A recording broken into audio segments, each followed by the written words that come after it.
Enthusiastically, welcome back to another episode of Chronicles of Tech, where we dive into the stories behind the gadgets and gizmos that shape our world. I'm Chloe. Playfully, and I'm Daniel. Today, we're peeling back the layers of a technology most of us can't live without, the touchscreen. Teasing, but here's the kicker. Did you know that the touchscreen's journey began long before smartphones took over our lives? Curiously, did cavemen have touchscreens? Laughs, not quite. But you're onto something about the surprising twists this technology took. Stay tuned because, by the end of this episode, we'll uncover the epic tale of the Eureka moment that changed everything for touchscreens. Now, let's get rolling. So, let's set the stage. The history of the touchscreen begins in the 1960s. Can you believe that? Playfully skeptical, the 60s? That was the era of bell-bottom jeans and rock and roll, not smartphones. Exactly. But it was also a time of groundbreaking innovation. In 1965, a gentleman named E.A. Johnson at the Royal Radar Establishment in the UK developed the first touchscreen. Interested. So, what did this look like? Was it giant, clunky, and could you interact by shouting at it? Laughs, not quite. Johnson's touchscreen was actually a capacitive screen. It detected the presence of a finger perched on the glass, similar to today's technology. But the applications back then were a bit dull. With a chuckle, let me guess, games like Tap the Dot or something equally riveting? Laughs, you won't believe this, but it was mainly used for radar systems.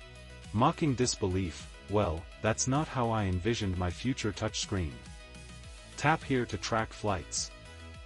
I know, right? But fast forward to the 1970s when the concept would get a makeover. Curious, a makeover?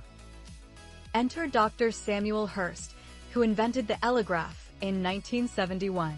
It was like a touchscreen but for sensitive areas. Playfully, so, like a sassy celebrity? Laughs close.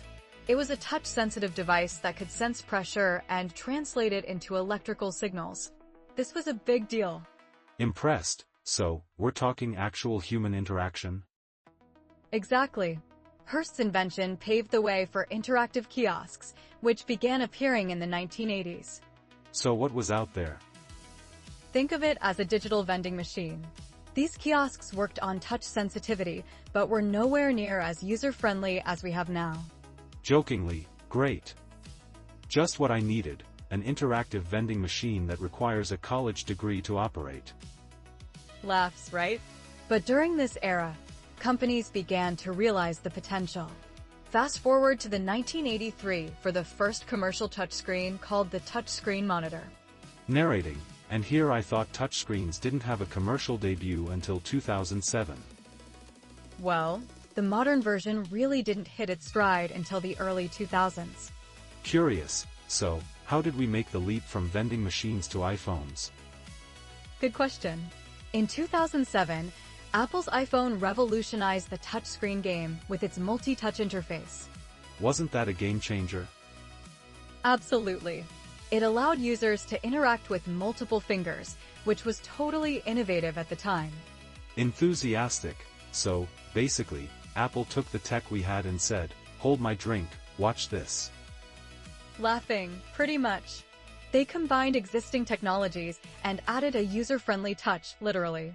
Reflectfully, looking back, it's incredible how these engineering feats paved the way for today's tech. Right? We went from radar touch to tapping to scroll through social media. It's like a technology success story, but what's next for the touchscreen? Mysteriously, well, that could be a whole episode in itself. But for now, let's circle back to our big reveal. Yes. The epic Eureka moment. Drumroll, please. Pause. Many believe it was Apple that revolutionized the touchscreen, but the real story is about building on the hard work of those who came before. Enthusiastically, a timeless tale of innovation, a legacy in development. So remember, every time you tap your screen, you're not just interacting with a piece of sleek glass, you're partaking in a profound story that stretches back over half a century. Playful, I feel elevated, like a touchscreen sage now. Laughing as you should. Thanks for joining us today in exploring the fascinating roots of the touchscreen technology we rely on today. Don't forget to subscribe and tune in next week for more tech tales. Until next time, this is Daniel. And Chloe. Keep tapping, but not too aggressively.